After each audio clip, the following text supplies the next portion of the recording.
നമസ്കാരം. ബിലാത്തി വാർത്തയുടെ good morning യുകെയിലേക്ക് സ്വാഗതം. ഞാൻ അഞ്ജു ഹരികുമാർ. ഇന്ന് ഓഗസ്റ്റ് 3 തിങ്കളാഴ്ച. ഇന്നത്തെ വാർത്താ പ്രഭാതത്തിൽ ആദ്യം പ്രധാന വാർത്തകൾ പരിശോധിക്കാം. യുകെയിൽ നഴ്സ് എന്ന പദവിക്ക് നിയമപരിരക്ഷ വരുന്നു. വ്യാജ നഴ്സുമാർ പിടിയിലാകും. രജിസ്റ്റേർഡ് നഴ്സുമാർക്ക് വേതന വർധനവ് നൽകണം RCN.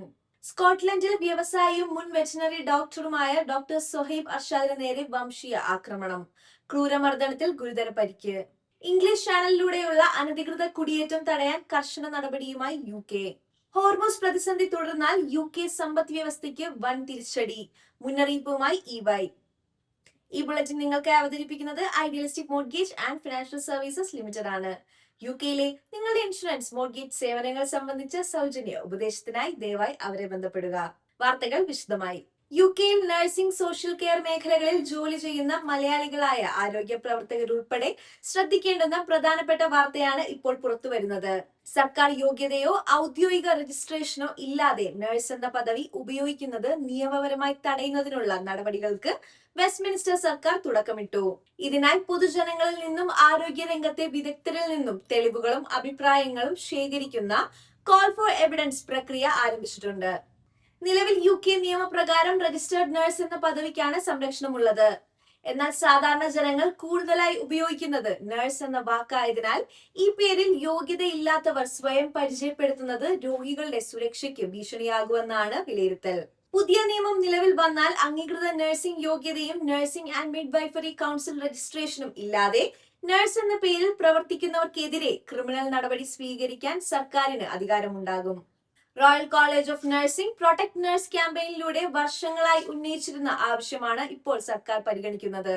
രോഗികളുടെ ജീവനും ആരോഗ്യവും നേരിട്ട് ബന്ധപ്പെട്ട തൊഴിലാണ് നഴ്സിംഗ് എന്നും അതിനാൽ നഴ്സ് എന്ന പദവിക്ക് നിയമപരമായ സംരക്ഷണം അനിവാര്യമാണെന്നും RCN നേതൃത്വം പ്രതികരിച്ചു. ആശുപത്രികൾ, സോഷ്യൽ കെയർ സ്ഥാപനങ്ങൾ, വിദ്യാഭ്യാസ വിദഗ്ധർ, ട്രേഡ് യൂണിയനുകൾ എന്നിവരുടെ അഭിപ്രായം കൂടി പരിഗണിച്ച ശേഷമായിരിക്കും സർക്കാർ അന്തിമ നിയമനിർമ്മാണത്തിലേക്ക് കടക്കുക. ഇംഗ്ലണ്ടിലെ സോഷ്യൽ കെയർ മേഖലയിൽ രൂപീകരിക്കുന്ന പുതിയ നാഷണൽ കെയർ സർവീസിന്റെ നേതൃത്വത്തിൽ രജിസ്റ്റേർഡ് നഴ്സുമാരെ ഉൾപ്പെടുത്തണമെന്ന് RCN ആവശ്യപ്പെട്ടു. നാഷണൽ കെയർ സർവീസ് രൂപീകരിക്കുമെന്നും സോഷ്യൽ കെയർ മേഖലയിലെ കുറഞ്ഞ വേതനവും ജീവനക്കാരുടെ ക്ഷാമവും പരിഹരിക്കുന്നതിനായി ഫെയർ പേ എഗ്രിമെന്റ് നടപ്പാക്കുമെന്നും പ്രധാനമന്ത്രി ആൻഡി ബെൻഹാം പ്രഖ്യാപിച്ചു. പ്രഖ്യാപനത്തെ RCN general secretary professor Nicola Ranges സ്വാഗതം ചെയ്തു. പുതിയ നാഷണൽ കെയർ സർവീസിന്റെ പ്രധാന സ്ഥാനത്ത് രജിസ്റ്റേർഡ് നഴ്സുമാരെ ഉൾപ്പെടുത്തുന്നത് രോഗികൾക്ക് കൂടുതൽ സുരക്ഷിതവും നിലവാരമുള്ളതുമായ പരിചരണം ഉറപ്പാക്കുമെന്നും NHS നേരിടുന്ന സമ്മർദ്ദം കുറയ്ക്കുമെന്നും അദ്ദേഹം പറഞ്ഞു. സോഷ്യൽ കെയർ മേഖലയിലെ കുറഞ്ഞ ശമ്പളമാണ് യോഗ്യരായ ജീവനക്കാരെ ആകർഷിക്കാനും നിലനിർത്താനും പ്രധാന തടസ്സമെന്ന് RCN ചൂണ്ടിക്കാട്ടി. NHS ജീവനക്കാർക്ക് ലഭിക്കുന്നതിന് സമാനമായ വേതനവും ആനുകൂല്യങ്ങളും കെയർ മേഖലയിലും ഉറപ്പാക്കണമെന്നും സംഘടന ആവശ്യപ്പെട്ടു. വിദേശത്ത് നിന്ന് എത്തുന്ന കെയർ ജീവനക്കാർ നേരിടുന്ന തൊഴിൽ ചൂഷണം അവസാനിപ്പിക്കണമെന്നും പുതിയ സർക്കാർ അതിനായി അടിയന്തര നടപടികൾ സ്വീകരിക്കണമെന്നും RCN ആവശ്യപ്പെട്ടു. സ്കോട്ട്ലൻഡിലെ ഫാൽകിർക്കിൻ വ്യവസായിയും മുൻ വെറ്റിനറി ഡോക്ടറുമായ ഡോക്ടർ സൊഹൈബ് അർഷാദിന് നേരെ ക്രൂരമായ വംശീയാക്രമണം നടന്നു. ടേക്ക് അവേ എന്ന സ്വന്തം സ്ഥാപനത്തിലേക്ക് പോകുന്നതിനിടെ ഒരു സംഘം ആളുകൾ മർദ്ദിക്കുകയായിരുന്നു.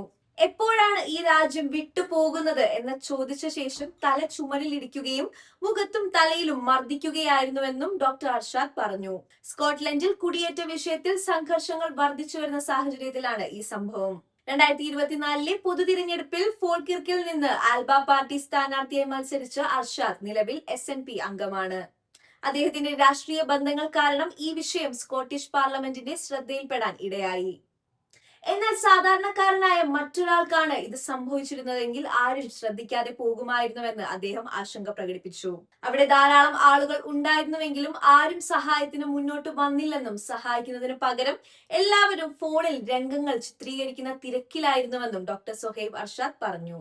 മുഹമ്മദ് ജവാദ് യാക്കൂബിന് നേരെ ഉണ്ടായ ആക്രമണത്തിന്റെ വീഡിയോ സോഷ്യൽ മീഡിയയിൽ പ്രചരിപ്പിച്ചിരുന്നു. ഗുരുതരമായി പരിക്കേറ്റെങ്കിലും ആശുപത്രിയിലെ അത്യാഹിത വിഭാഗത്തിൽ മണിക്കൂറുകളോളം കാത്തിരിക്കേണ്ടി വരുമെന്നതിനാൽ മെഡിക്കൽ ഗ്ലൂ ഉപയോഗിച്ച് മുറിവ് സ്വയം അടയ്ക്കുകയായിരുന്നുവെന്ന് അദ്ദേഹം പറഞ്ഞു. സംഭവത്തെ ഹെയ്റ്റ് ക്രൈമായി കണക്കാക്കി സ്കോട്ടിഷ് പോലീസ് അന്വേഷണം ആരംഭിച്ചിട്ടുണ്ട്. ഇംഗ്ലീഷ് ചാനൽ വഴി ചെറിയ ബോട്ടുകളിൽ യുകെയിലേക്ക് എത്തുന്ന അനധികൃത കുടിയേറ്റം പൂർണ്ണമായും തടയാൻ കർശന നടപടികളുമായി മുന്നോട്ടു പോകുമെന്ന് പ്രധാനമന്ത്രി ആൻഡി ബെൻഹാം പ്രഖ്യാപിച്ചു.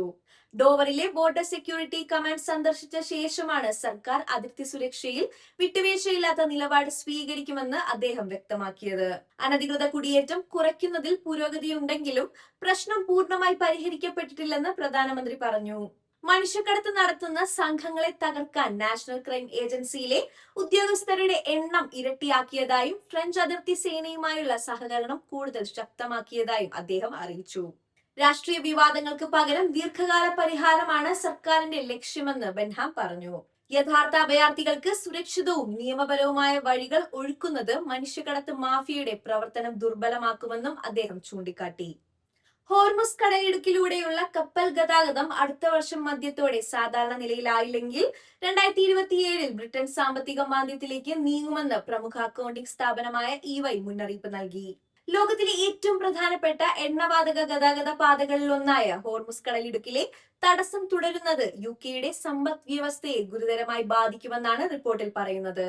ഇന്ധനവില ഉയരുന്നതോടെ പണപ്പെരുപ്പം വീണ്ടും കുതിച്ചുയരുകയും സാമ്പത്തിക വളർച്ച മന്ദഗതിയിലാകുകയും ചെയ്യുമെന്നാണ് വിലയിരുത്തൽ.